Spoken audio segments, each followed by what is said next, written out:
God, छोटे बच्चे की कटी हुई उंगली है सर। फॉर्मल्डिहाइड में रखी है, लगता है 5-6 दिन पुरानी होगी सर। उंगली काट के भेजा है, मतलब ब्लैकमेलिंग किडनैपिंग का केस लग रहा है सर।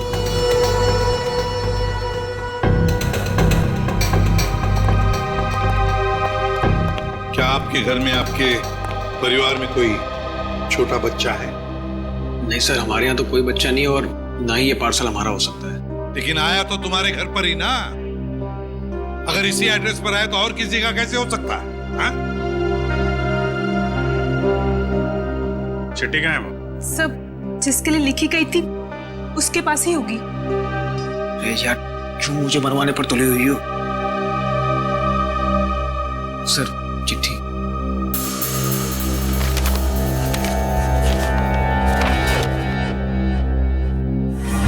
आपको चिट्ठी इसलिए लिख रहे हैं कि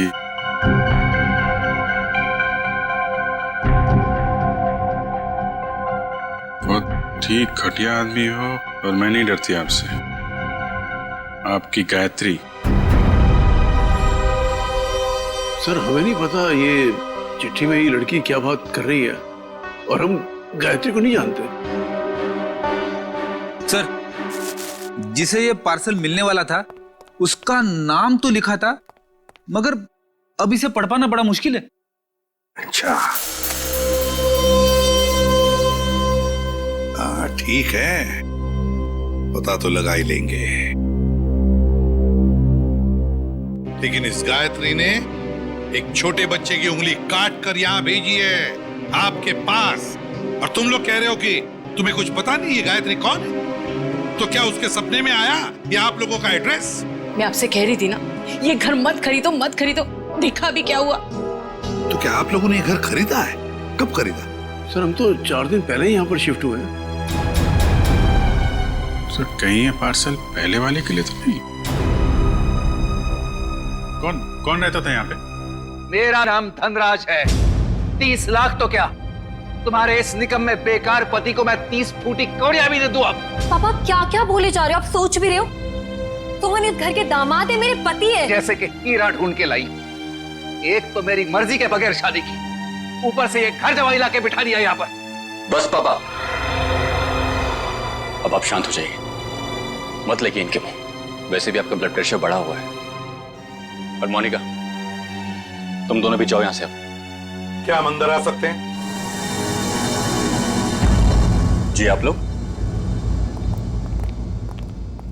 हम लोग सीआईडी से हैं। सीआईडी?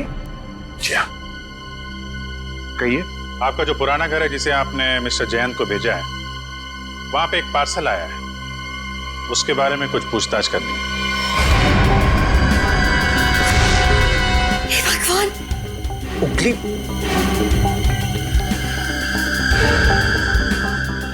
ये तो किसी बच्चे की उंगली है। जी हाँ, और इसके साथ साथ एक चिट्ठी भी है। किसी गायत्री ने लिखी है चिट्ठी।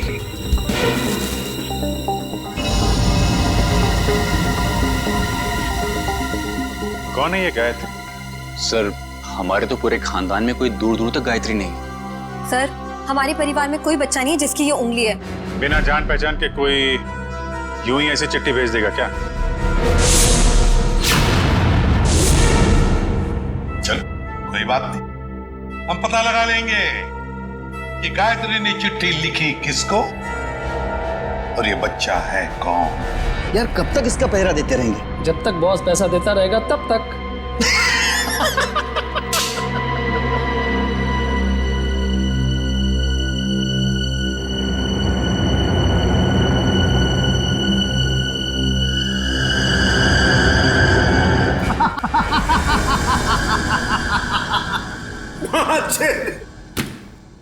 कटी हुई उंगली देखकर सदमा लगा इसे।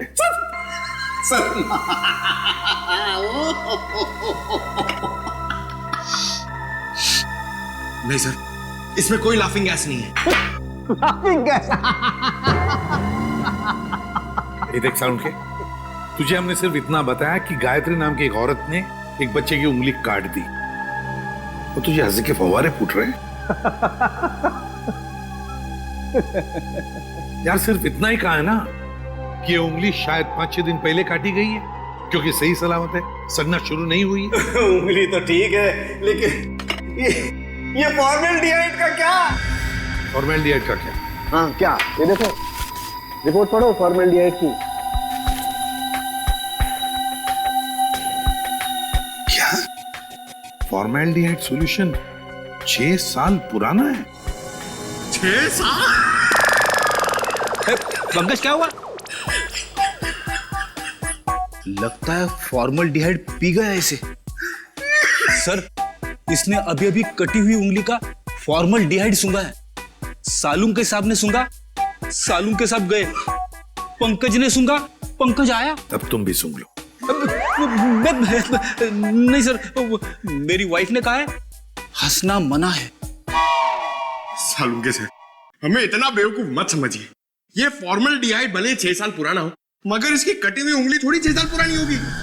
और नहीं तो क्या और नहीं तो क्या? ऐसा नहीं हो सकता कि इस गायत्री के पास 5-6 साल पुराना फॉर्मेल्डिहाइड हो जिसमें उसने ये उंगली रख दी। क्यों? अब चुप क्यों हो गए? अरे यार वो क्या जब हैं? फॉर्मेल्डिहाइड 6 साल पुराना तो उंगली भी 6 साल पुरानी हो गई। देखो बॉस, वो जो चिट्ठी गायत्री ने भेजी है ना, उस चिट्ठी पर जो स्याही है, मैं उस स्याही के अंदर घुसूंगा और पता चल जाएगा। आओ। ये लो, सालूम के साहब अब चींटी बन के दिखाएंगे। कैसे? कुछ पी जाएंगे और क्या? चींटी बन जाएंगे?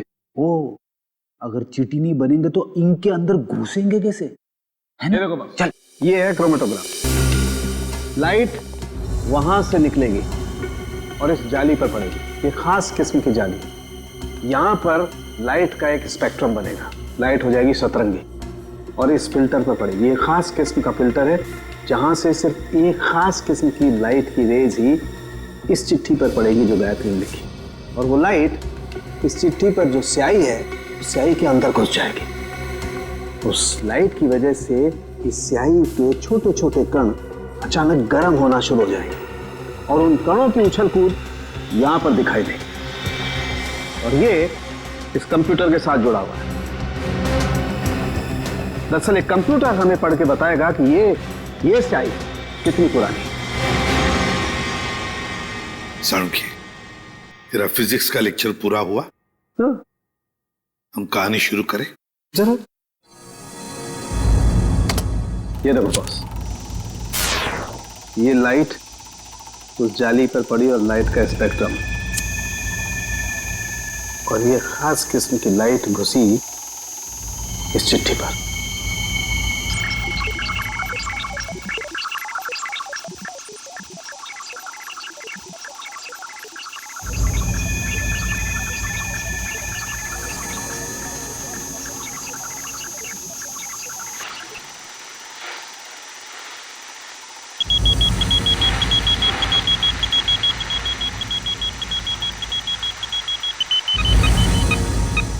साल बॉस, गायत्री ने चिट्ठी 6 साल पहले भेजी। गायत्री ने चिट्ठी लिखी 6 साल पहले और चिट्ठी पहुंची अब 6 साल बाद। सर, 6 साल पहले कटी हुई उंगली आज मिली। सर, न जाने इन 6 सालों में इस बच्चे के साथ क्या क्या हुआ होगा। हाँ, 12-13 साल का तो हुआ होगा बच्चा। सर, इस गायत्री को हम ढूंढ निकालेंगे। गायत्री को भी और उस बच्चे को भी। बरूरपुर जाने का इंतजाम करो। हम घर तो दिखा दे रहे हैं आप लोगों को गायत्री का, लेकिन 9 साल हो गए जब वो इस बरूरपुर से गायब हुई है। गायत्री के माँ बाप किसी से उसके बारे में कोई बातचीत नहीं करते हैं। इतना तो बता सकते हैं कि अभी वो कहाँ है, किसके साथ है? मुश्किल है साहब, पति पत्नी दोनों पूरे गांव से कटे रहते हैं, किसी से कोई बातचीत नहीं। लेकिन ऐसा क्यों? पता नहीं, हम तो उनके दरवाजे पर जाएंगे नहीं, और हमको नहीं लगता है कि आप लोगों के लिए वो दरवाजा भी खोलेंगे। टेलीग्राम किसने भेजा? टेलीग्राम गायत्री ने भेजा। टेलीग्राम गायत्री ने? सरिता रुक, सुन।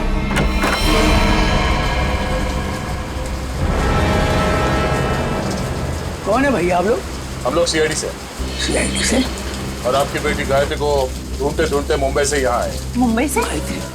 पर गायत्री तो मुंबई में ही है, वो आपको वहां नहीं मिली?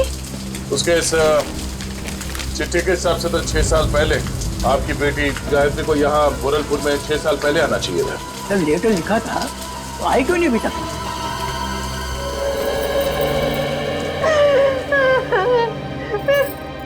कहाँ गए मेरे बच्चे? कहाँ गए? कहाँ गए मेरे बच्चे? देखिए, आप लोगों को गायत्री के बारे में जो कुछ भी मालूम है हमें बताइए, हम उसे ढूंढ निकालेंगे। हो सकता है वो किसी परेशानी में हो। हाँ? वो मुंबई में कहाँ रहती थी? पता नहीं साहब, मेरी गायत्री 18 साल की थी तो भागे मुंबई चली गई। वो हम लोगों ने उसको मुंबई नहीं छोड़ दी। अचानक एक दिन उसने फोन किया कि उसने वहां किसी के साथ शादी कर ली। पूरे गांव के सामने हमारी इज्जत को मिट्टी में मिला दिया। ये बात है कब की? करीब 7 साल पहले की। उसके बाद आप लोगों का उनसे कोई संपर्क नहीं हुआ? एक बार उसने फोन किया था, उसने बताया कि वो बहुत बड़ी मुसीबत में फंस गई है। पर साहब, हम यहाँ से क्या कर सकते हैं? कैसे? पता नहीं साहब, वो खुद फोन करके ये बोलती थी, पापा मैंने आगे की परेशानी मोल ले ली है। जिसके लिए उसने ये चिट्ठी लिखी थी उसी ने मुसीबत में डाल रखा होगा उसे। किस नंबर से फोन करती थी वो आप लोगों को? किसी दुकान से फोन आता था साहब, फिर अचानक फोन आना ही बंद हो गया मेरी बेटी का। तो आप लोगों ने पता करने की कोशिश नहीं की कि उसने फोन करना बंद क्यों किया? साहब, हमने कई बार वहां फोन किया और एक दिन दुकानदार ने बताया कि वो मैडम अब यहाँ पे नहीं आती, शायद वो मोहल्ला छोड़कर चली गई। तो आपने उसे ढूंढने की कोशिश नहीं की? नहीं मैडम। अच्छा, गायत्री के पति के बारे में कुछ पता है आपको? कोई पता नहीं साहब पति के बारे में। अच्छा, गायत्री का एक बेटा भी था ना? नहीं साहब, उसका कोई बच्चा नहीं था, वरना क्या वो अपनी माँ को नहीं बताती? ठीक है, आप हमें उस दुकान का नंबर दीजिए और गायत्री का फोटो भी, हम पता कर लेंगे। ये क्या है तेरे को बच्चे को तैयार करने में इतना समय लगता है? अरे आ रहा हूँ भाई, नए कपड़े पहना रहा हूँ। ठीक है, जल्दी आ। पता नहीं यार ये बॉस को भी क्या हो जाता है, हर महीने में एक नया कपड़ा पहनाकर उसका फोटो खींच के भेजने को कहते हैं। कमाल है। चल ना, ले तैयार हो गया। बेटा क्यों रो रहे थे? ये अंकल ने मुझे मारा। बेटा मत रो, अंकल को हम बाद में खूब मारेंगे। अब स्माइल दे, एक फोटो निकाल लेता हूं तेरा। सर, पिछले 15 साल से हम धनराज के पड़ोसी थे। सर, हम उसकी रग रग को जानते हैं। सर, उसने जरूर कुछ गड़बड़ किया होगा, तभी तो अपना घर वो कोड़ियों के भाव बेचकर भाग गया। तो ये कुमार जी मोहल्ले में पूरी बात बताते समय घबरा रहे थे तो इनको यहाँ ले आए। सर, हम मोहल्ले में उनके बारे में कुछ बोल नहीं सकते थे क्योंकि बड़े खतरनाक लोग हैं सर, वो हम सबकी जान भी ले सकते थे। हाँ सर, उसका बदमाश दामाद सोहन और वो खुद बुढ़ा धनराज, अगर वो डस भी ले ना सर तो कोई पानी ना मांगे।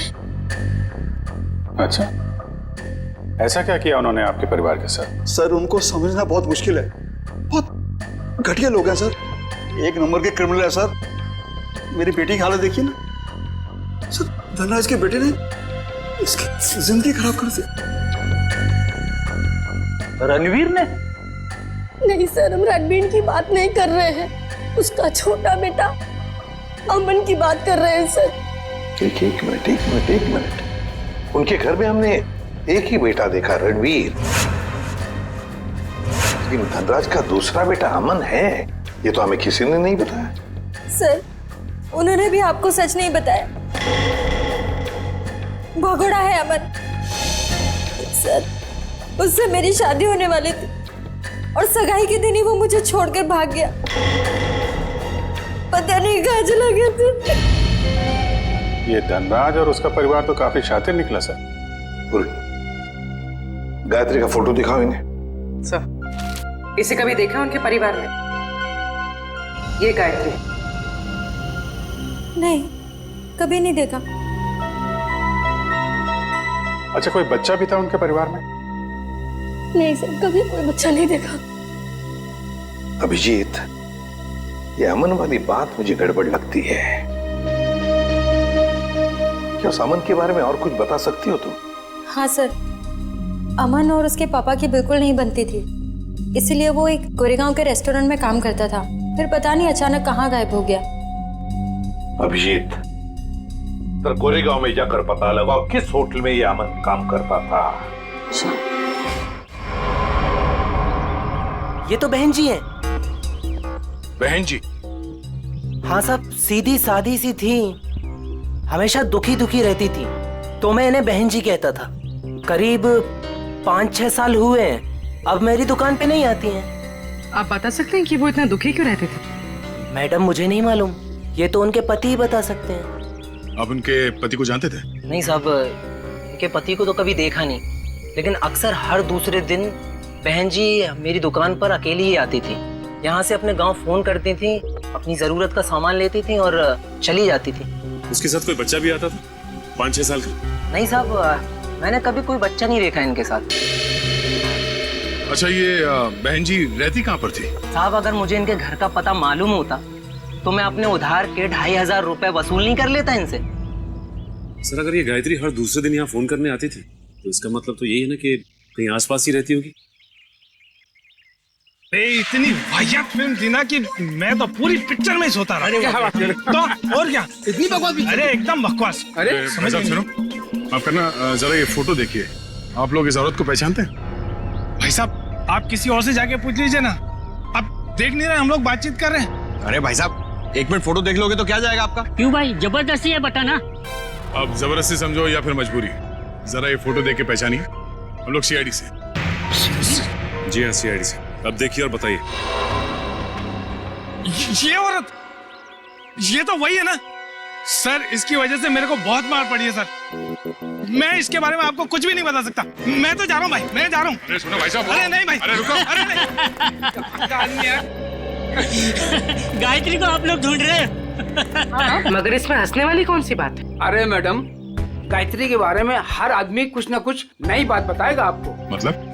अरे साहब, उसको समझना बहुत मुश्किल था। गुंडे उसकी देखभाल करते थे, और तो और साहब, उसको कोई आंख उठाकर नहीं देख सकता था, न ही उससे बात कर सकता था। वो रहती कहाँ थी?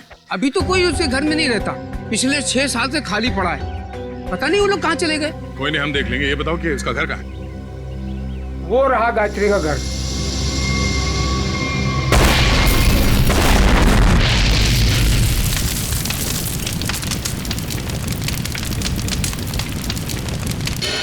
ये तो अमन साहब हैं सर। ये बहुत पहले यहाँ पर मैनेजर होते थे सर, बहुत खड़ूस थे ये, 1 सेकंड चैन से नहीं बैठने देते।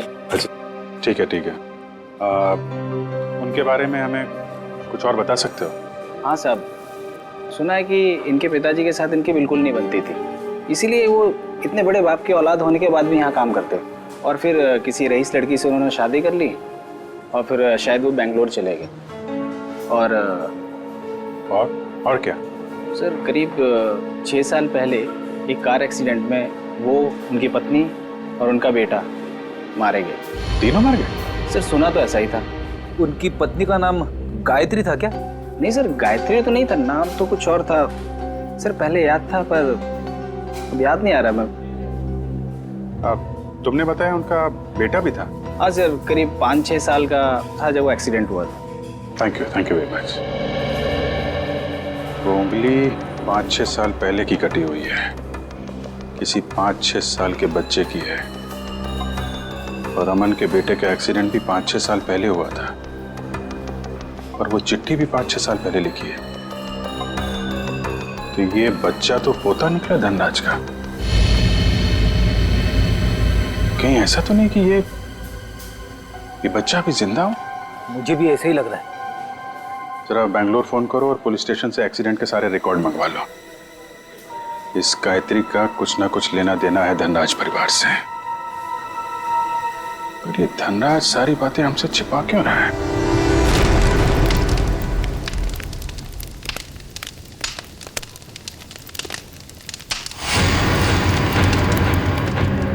क्या टाइमिंग थे?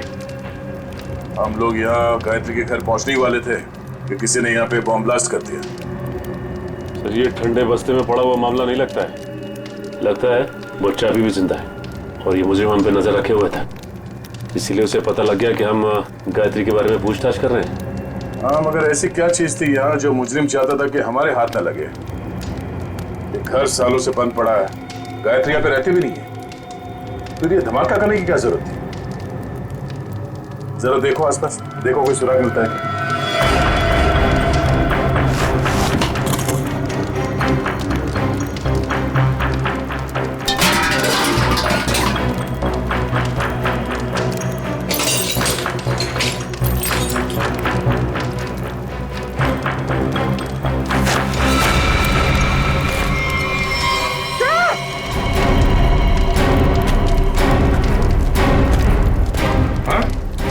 ये देखिए,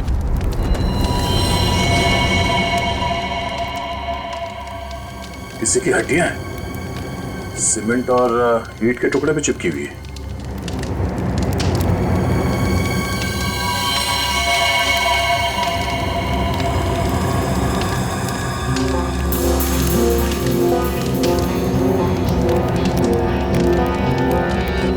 इतनी सारी हड्डियां, लगता है यहाँ पे किसी की लाश को गाड़ दिया गया था और उस कंकाल को नष्ट करने के लिए ब्लास्ट किया गया है।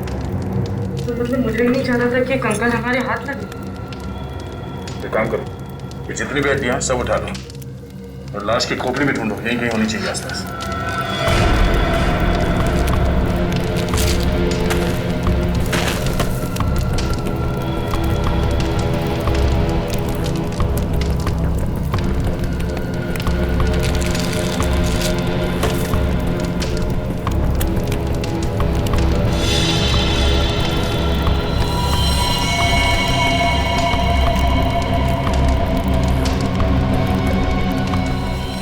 ये देखो, मिल गई खोपड़ी।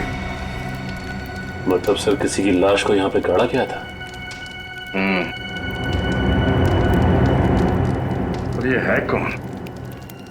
इसके साथ ऐसा क्या हुआ था कि इसके गाड़ने के बाद भी इसके लाश को जला के नष्ट करने की कोशिश की गई है?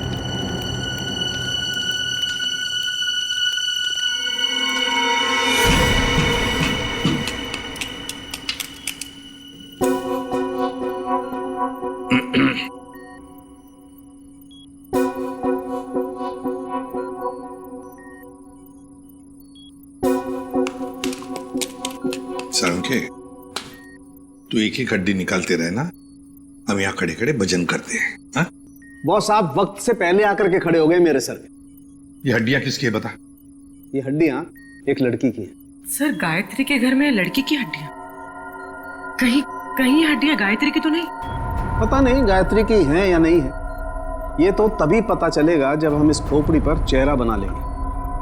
हाँ, वैसे एक बात बताऊं, ये हड्डियां किसी 30 साल की उम्र की औरत की हड्डियां हैं, क्योंकि इन हड्डियों की डेंसिटी ज्यादा बदली नहीं है और औरतों में 30 साल के बाद ही बदलाव आता है। तो फिर डॉक्टर सालुंखे, क्या हम इस खोपड़ी पर चेहरा बनाना शुरू करें? क्यों नहीं?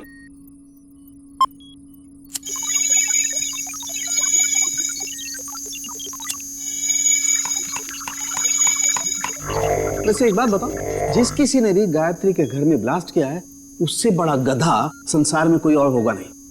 वो क्यों? सिंपल सी बात है, अगर वो ब्लास्ट नहीं करता तो ये खोपड़ी बाहर नहीं आती, और अगर ये खोपड़ी बाहर नहीं आती बॉस, तो हम इस खोपड़ी पर चर्चा नहीं कर रहे होते।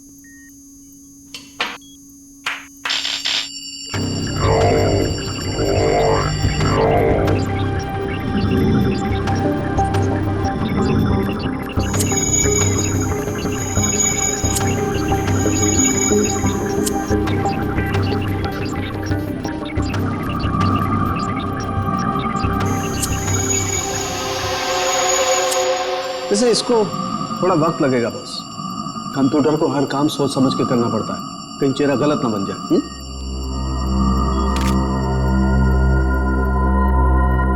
माय गॉड, ये क्या है? ये देखो बॉस, ये तो सोना है, gold.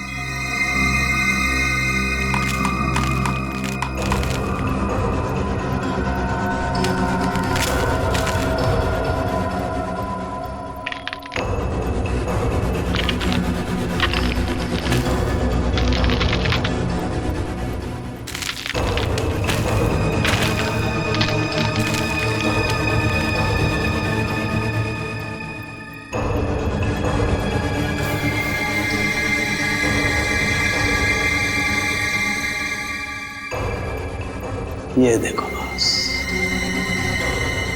A for Apple.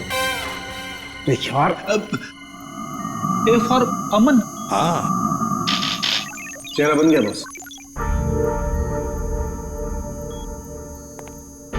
Gayatri. Sir, Gayatri के घर में घुस के किसी ने उसे मार दिया और उसे अपने घर में गाड़ दिया। और गायत्री ने उस बच्चे की उंगली काट कर भेज दी। पर हुआ क्या उस बच्चे का?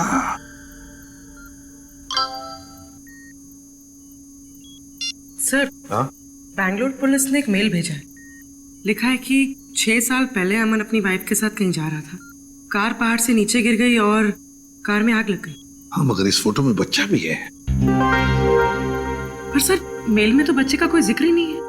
इसका एक ही मतलब हो सकता है कि बच्चा जिंदा है। सर, बच्चे ने गले में चेन भी पहनी हुई है। और सर, वही वाली चेन है। A for apple. A for Aman. पर सर, अमन के बेटे की चेन गायत्री की लाश के पास मिली।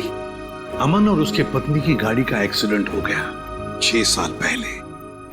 गायत्री ने उनके बच्चे को पकड़ लिया, उसी की उंगली काट कर भेज दी।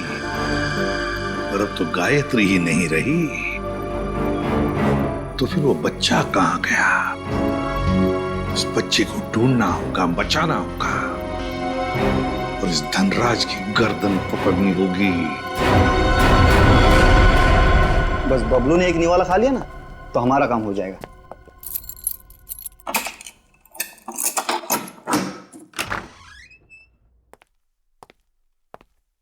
बबलू बेटा, ले बेटा खाना खा ले।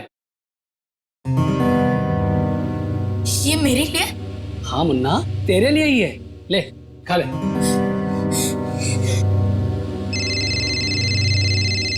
बॉस। हाँ बॉस। हाँ, बस निकल ही रहे। हाँ बॉस, आपका काम हो गया बॉस। चल निकल। चल। धनराज जी, क्या कह रहे थे आप लोग कि आपको उंगली के बारे में कुछ पता नहीं? गायत्री कौन है किसी को कुछ नहीं मालूम। आपके पूरे परिवार में कोई बच्चा है ही नहीं, तो फिर क्या ये झूठ पे झूठ बोलते रहे आप। आपको मालूम था वो उंगली किस बच्चे की है। आप जानते थे गायत्री ने एड्रेस लिखने में कोई गलती नहीं की। आपने ये बताना जरूरी नहीं समझा कि आपका एक और बेटा था, अमन, जिसका एक 5-6 साल का बच्चा है? क्यों?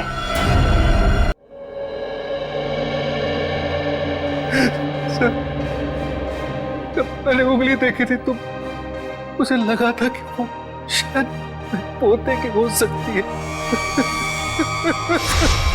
सर बचा लीजिए उसे, सर बचा लीजिए, सर प्लीज बचा लीजिए उसे। वो किसी की कैद में है पिछले 6 साल से। उसने कहा है कि जब तक मैं उसे पैसे देते रहूं तब तक वो उसे जिंदा रखेगा। सर, उसने मुझे धमकी दी है कि अगर मैं किसी को बताऊं तो मेरे बबलू को मार देगा। पापा, अमन का बेटा जिंदा है और आपने हमें भी नहीं बताया। मैं नाराज था अमन से। उसने भी मेरे मर्जी के खिलाफ शादी की थी, पर 8 साल के बाद उसका मुझे फोन आया और उसने माफी मांगी, तो मैं किसी को बिना बताए बेंगलोर चला गया। फिर पोते बबलू को गले लगाया, उनको घर वापस आने को कहकर मैं वापस आ गया। मुझे क्या पता था कि वहां से आते आते उनका एक्सीडेंट हो जाएगा। लेकिन बबलू उस एक्सीडेंट में बच गया, है ना? मुझे लगा था कि उन दोनों के साथ बबलू भी नहीं रहा, पर एक दिन किसी आदमी का मुझे फोन आया। उसने बबलू की आवाज मुझे फोन पर सुनवाई और कहा कि जब तक मैं उसे 10 लाख रुपया महीना देता रहूंगा तब तक बबलू जिंदा रहेगा। आपको ये कैसे लगता था कि उन्होंने बबलू को जिंदा रखा होगा? सर, वो हर महीने मुझे बबलू के फोटोग्राफ्स भेजता रहा सर। 1 मिनट, ये लीजिए सर।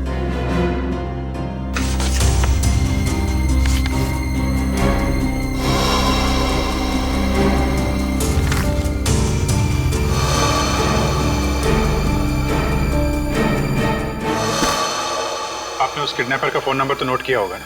नहीं सर, वो हर बार अलग अलग नंबर से फोन करता रहा। अब तक एक भी बार नंबर रिपीट नहीं हुआ सर। धनराज जी, ये किडनैपर तुम्हारे साथ पैसे का खेल खेलता रहेगा, झूठी उम्मीद दिलाता ही रहेगा। लेकिन अब ज्यादा दिन उसका ये खेल हम नहीं चलने देंगे। नहीं चलेगा उसका ये खेल।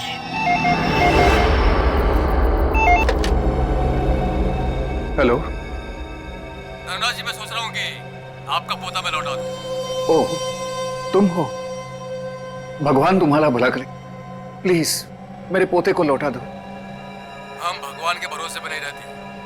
तुम हमारा भला करोगे और हम तुम्हारा। हाँ हाँ, मैं हमेशा की तरह पैसे लेके आऊंगा। बोलो कहाँ आना है? अभी आता हूँ। नहीं, अभी नहीं, कल सुबह ठीक 7 बजे कल्लू गैरेज, और इस बार 10 करोड़ लेकर आना। 10 करोड़? हाँ, 10 करोड़। पर इतने सारे कैश पैसे मैं कहाँ से ले आऊंगा? इसीलिए तो 12 घंटे का समय दे रहा हूँ ना। और सुनो, कोई चालाकी नहीं, वरना अपने पोते से हमेशा के लिए हाथ धो बैठोगे। नहीं नहीं, प्लीज कुछ भी मत करना मेरे पोते को। मैं पहुंच जाऊंगा, 7 बजे के पहले ही पहुंच जाऊंगा। Hello hello hello.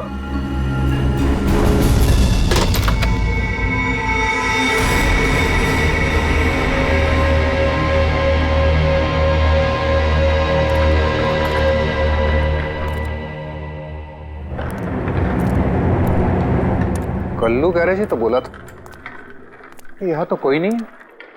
Hello hello, कोई है? पापा।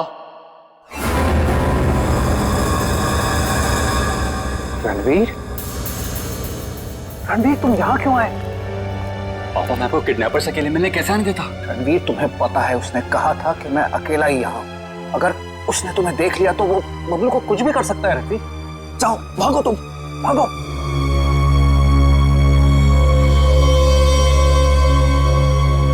पापा, अगर मैं ही यहां से चला गया तो आपको आपके लाडले पोते से कौन मिलाने वाला है?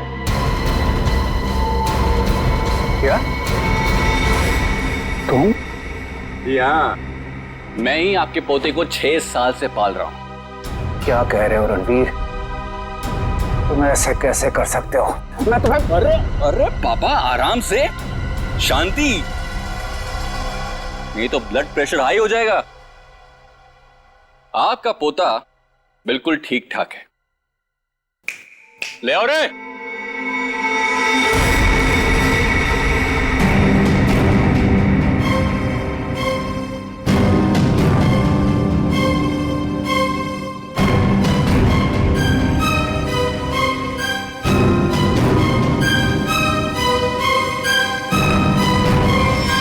बबलू, दादाजी, दादाजी।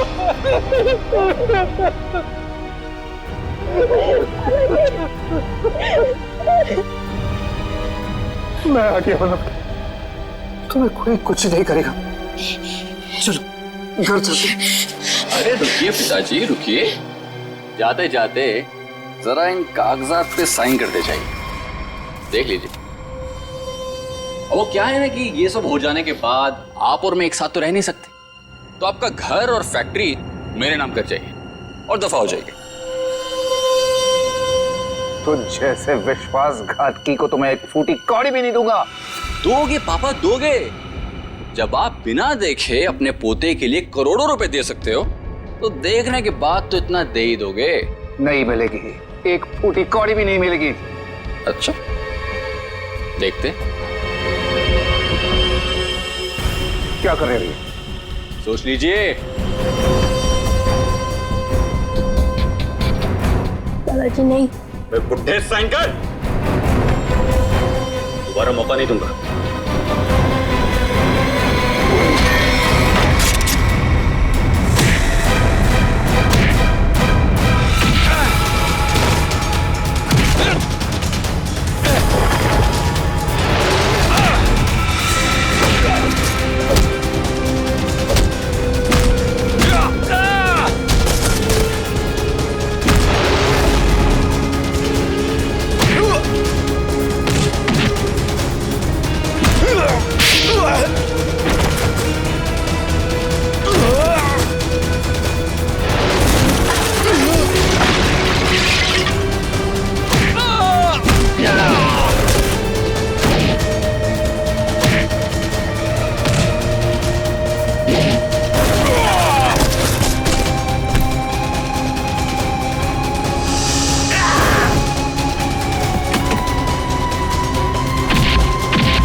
सोने का अंडा देने वाली मुर्गी का पेट काटने चले थे तुम। सारे अंडे एक साथ चाहिए थे, हैं? धनराज जी को फोन करके यहाँ बुलाना तुम्हारी सबसे बड़ी गलती थी। गायत्री ने वो चिट्ठी इसी जल्लाद के लिए लिखी थी। उसने शादी की थी उससे। अब बता, क्यों किया तूने ये सब? कोई औलाद नहीं थी इनकी, तभी इन्होंने मुझे गोद लिया था। लेकिन फिर अमन के हो जाने के बाद मैं इन पर बोझ बन के रह गया था। रणवीर, मैंने तुम्हें कभी अमन से कम नहीं समझा बेटे। झूठ बोल रहे हो तुम। अमन ने इनकी मर्जी के बगैर शादी की थी और वो घर छोड़ के चला गया। तो मुझे लगा शायद अब मुझे मेरा हक मिल जाएगा, लेकिन नहीं, सुलह करके आ गया उसके साथ। इसलिए तुमने अमन को एक्सीडेंट में मरवा दिया? हाँ, लेकिन उस एक्सीडेंट में अमन का बेटा अंकित बच गया था। लेकिन मैंने सोचा कोई बात नहीं, इसी बच्चे के जरिए मैं इस पैसे के पुजारी से पैसा निकलवाता रहूंगा और एक दिन इनको कंगाल बना दूंगा। गायत्री तो तुम्हारी पत्नी थी, उसको क्यों मारा? सर, मुझे लगा वो अंकित को मेरे हिसाब से संभाल लेगी, लेकिन नहीं, उसे उस पर दया आने लगी। मेरे इतने दबाव देने के बाद ही उसने इसकी एक उंगली काटी थी और उसके बाद वो मुझे धमकाने लगी। कहती है कि अंकित को जल्दी से घर छोड़ दो वरना मेरा भांडा फोड़ देगी, मेरा, अपने पति का। इसलिए तुमने उसे भी मार के वहां घर में गाड़ दिया? हाँ, क्योंकि मैं नहीं चाहता कि मेरी तरफ आराम से आने वाले पैसों के बीच में कोई भी रुकावट बन जाए। रुकावट तो आनी ही थी रणवीर। जुर्म के रास्ते में रुकावट डालने और मुजरिम को उसके अंजाम तक पहुंचाने के लिए सीआईडी बनी है। 3-3 खून करने और बच्चे की किडनैपिंग के जुर्म में जेल की सलाखों के पीछे सड़ना होगा जब तक फांसी का ऑर्डर नहीं आता।